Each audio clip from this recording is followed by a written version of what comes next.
A 3-day work week. I mean, it sounds incredible, right? More time, more freedom, way less burnout. But is it just some, fantasy? We're about to see how this pretty radical idea might be a lot closer to reality than you think. Although, maybe not for the reasons you'd expect. It's so easy to get lost in that daydream of super long weekends. But before we do, we really need to hit pause and ask ourselves if we're even starting with the right question. Because the real story here isn't about the result, the 3-day week.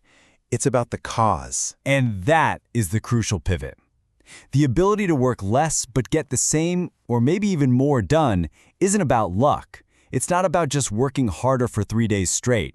It's about a fundamental shift in how we all work. It's all about being smarter, not just busier. So let's get into the mechanics of this whole thing. What is this engine that's powerful enough to literally create time and value out of thin air? Well, it all comes down to building a foundation of just incredible efficiency. So these are the key drivers. We're talking about adopting much better tools and designing way sharper workflows that just get rid of waste. And this means creating smarter, automated systems. And yeah, a huge part of this is leaning on artificial intelligence, tools like ChatGPT or Claude that can handle tasks that used to take a person hours to do. So where does a journey like this even start? Well, just imagine saving 2 hours a day. That's it. It's not some massive, impossible goal. Just 2 hours. Maybe that comes from automating a sales report that you used to spend half a morning on. Or maybe it's using an AI to draft client emails. It feels pretty achievable, right? Okay, now watch how this starts to stack up. Those 2 hours a day, they add up. And they add up fast. Over a normal 5-day work week, that's 10 hours saved. You've just clawed back more than a full workday every single week. And if we zoom out to look at that over a month, the impact is absolutely staggering. We're talking about saving nearly 40 hours.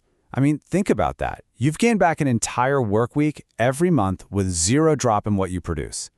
That is the efficiency engine in action. But here's where the conversation really shifts from just a personal productivity hack to a critical business strategy. This isn't just about giving yourself more free time. It's about survival, and it's about getting a serious edge on your competition. Just look at this contrast. On one side, you've got the old way of doing things. Slow, confusing, way too complicated. It just burns time and tanks morale. And on the other side, the new way, it's powered by smart systems, AI tools that literally never sleep, and teams that can adapt and improve on the fly. Which one do you think is going to win? And that brings us to a really simple, stark reality. When your competitors adopt these new tools and you don't, they win. It's really that simple.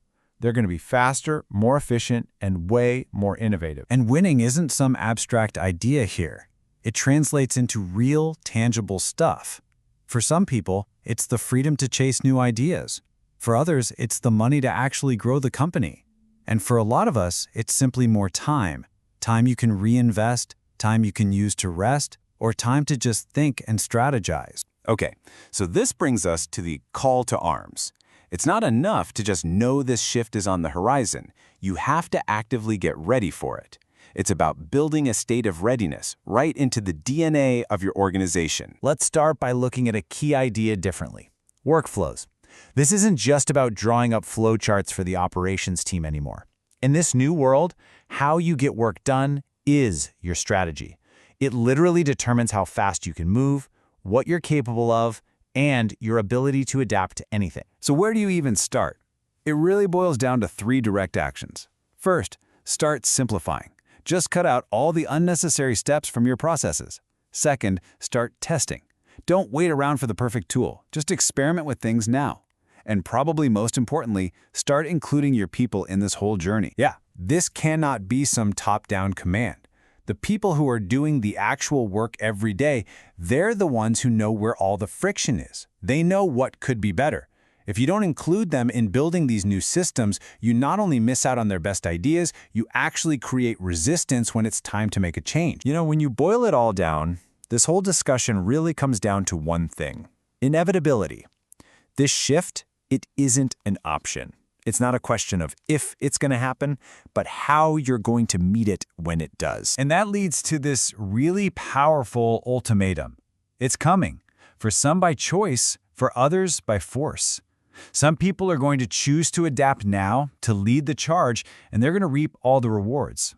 Others, well, they're going to wait, and the market is going to force them to change, or it's just going to leave them behind. And that leaves us with the final and I think most critical question.